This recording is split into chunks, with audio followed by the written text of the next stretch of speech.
Baik, Mas Iqbal, apa kabar juga? Kabar baik, terima kasih sudah bergabung dalam diskusi kali ini. Korsel menaklukkan Makau 5 skor dan malam ini Makau akan menghadapi kita. Kalau menurut Anda ini hal yang dirasa Makau ini kalau melihat performanya dalam beberapa waktu ke belakang bisa kita taklukkan atau justru ada yang perlu diantisipasi di sini?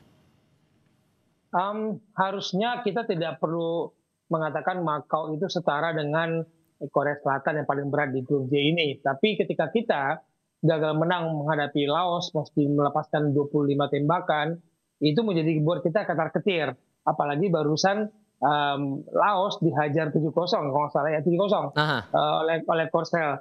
Dan ini kan membuat kita bertanya-tanya, kalau Makau dikalahkan 5, tapi kemudian Laos bisa dikalahkan 7, kita menghadapi Laos saja nggak bisa mencetak gol, meskipun membuat diri pertahanan lawan kita menggempur. Nah, memang ada persoalan, bukan kita mengatakan Makau tidak setara dengan lawan-lawan yang berat, tapi kita yang belum menemukan gaya permainan yang pas untuk meraih kemenangan. Oke. So kalau kita merujuk lagi dengan kondisi yang ada sekarang, apalagi terakhir kali pelatih Gerard Vandenberg bilang akan melakukan perubahan, kalau menurut Anda yang masuk akal itu perubahan yang kayak gimana?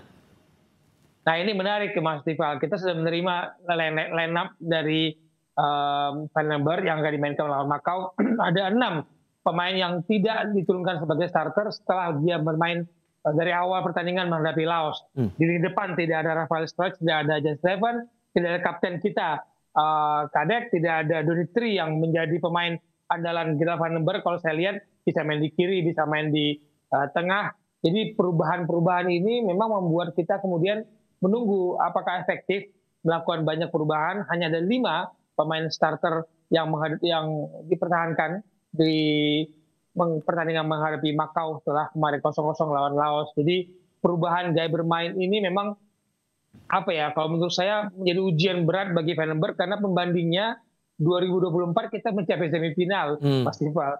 Kita bisa mengalahkan Korea Selatan lewat adu penalti di perempat final ketika skor 2-2. Jadi pembandingnya sudah ke situ. Ya, karena hanya di Kompas TV saya bisa mengatakan saya membandingkan dengan era sebelumnya, era Sintayong gitu. Karena ini nggak bisa ditutupin.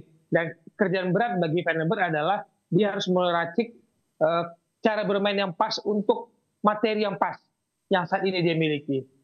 Sehingga kalau menurut Anda dengan kita kalau memang menjaga asa biar bisa ke Arab Saudi tahun depan dengan ada perubahan semacam ini kesannya jadi semacam coba-coba atau kemana arahnya nih?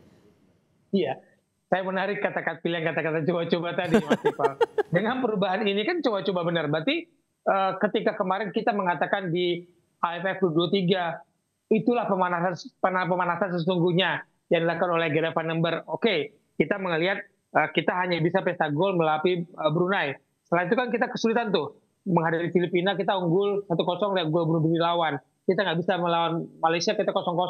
Menghadapi Thailand kita 1-1 adu penalti. Kalah dari Vietnam. Kita katakan, oh itu pemanasan. Menuju kualifikasi Piala Asia U23. Nah ini sekarang mau kita pemanasan di mana lagi? Kemarin lawan Laos, mesin sudah harus panas sebenarnya.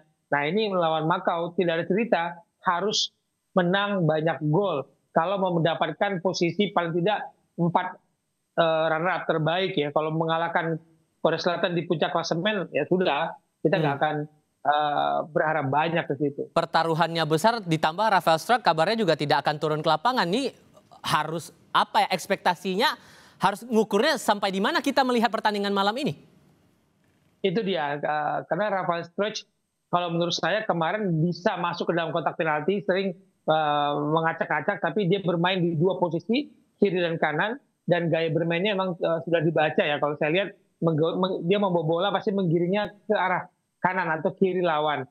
Nah ketika babak kedua dia banyak main di kanan. Sekarang ada pergantian pemain, saya mencatat di depan Hoki Caraka diturunkan bersama Rahmat Arjuna yang biasa bermain di kiri. Jadi kita akan nunggu nih.